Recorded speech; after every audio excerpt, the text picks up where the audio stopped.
pour tout légaliste, et pour tout citoyen, et pour ceux qui ne savent pas, c'est l'occasion ici pour nous de rappeler, afin que vous permettez aux citoyens de comprendre.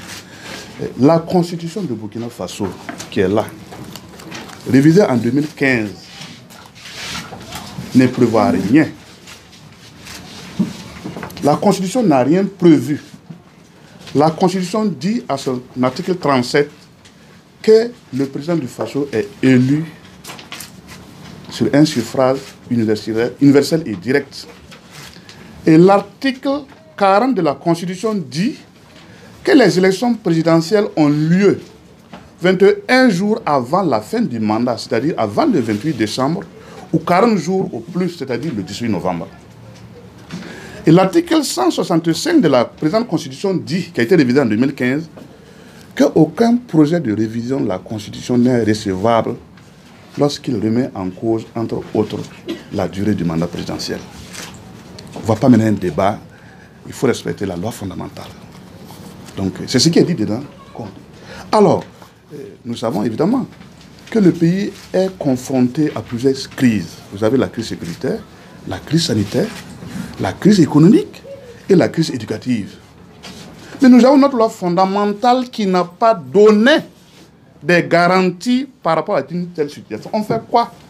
Bon, nous ne pouvons pas vous dire qu'on peut aller vers une transition. La Constitution n'a rien prévu. Nous ne pouvons pas aussi non plus dire qu'à cause de ça, on va reporter les élections. On ne peut rien.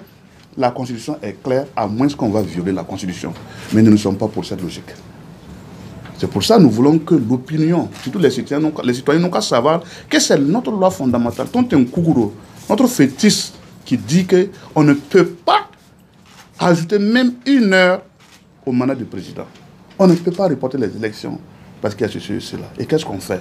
À quoi de la question sécuritaire, notamment les déplacés internes, vous avez ce rapport qui était commandité par le PNUD et l'Union européenne avec la CENI, où ils ont rendu ce rapport officiel depuis le mois de janvier 2020, qui montre effectivement qu'en pareille situation, quels sont les scénarios possibles pour le vote des déplacés internes.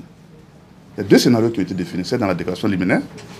Et il y a un scénario qui dit que le déplacé peut être enrôlé dans sa localité d'accueil et il vote pour sa localité d'origine.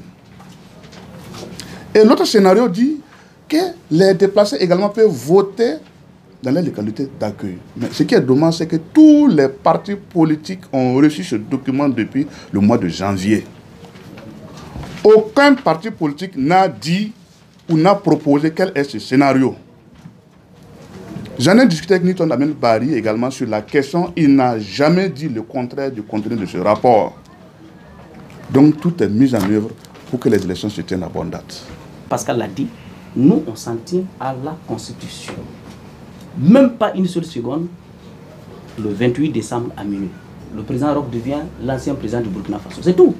Donc nous on s'en tient à ça.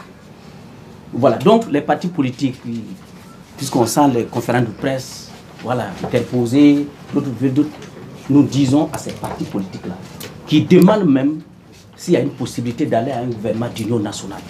Ça ne marchera pas. Gouvernement d'union nationale, pourquoi? Pourquoi? À 6 mois, nous sommes même à 5 mois.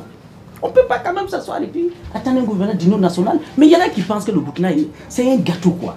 C'est-à-dire qu'un gâteau d'anniversaire où on prépare et puis après on coupe, on donne à chacun. Il faut que ça s'arrête. Le Burkina n'est pas un gâteau à partager. C'est clair. Donc pour nous, ceux qui disent, qui pensent que nous allons bousculer pour vous permettre de reporter les élections, ça ne marchera pas parce que le peuple est fatigué. Le peuple est réellement fatigué. Ce n'est même pas que le peuple est fatigué, c'est la survie même qu'on recherche. Nous recherchons la survie. Comment un Burkinabé, j'ai vu aujourd'hui, mais demain ce n'est pas sûr. Mais quand on dit comme ça à Ouagadougou, les gens pensent que non.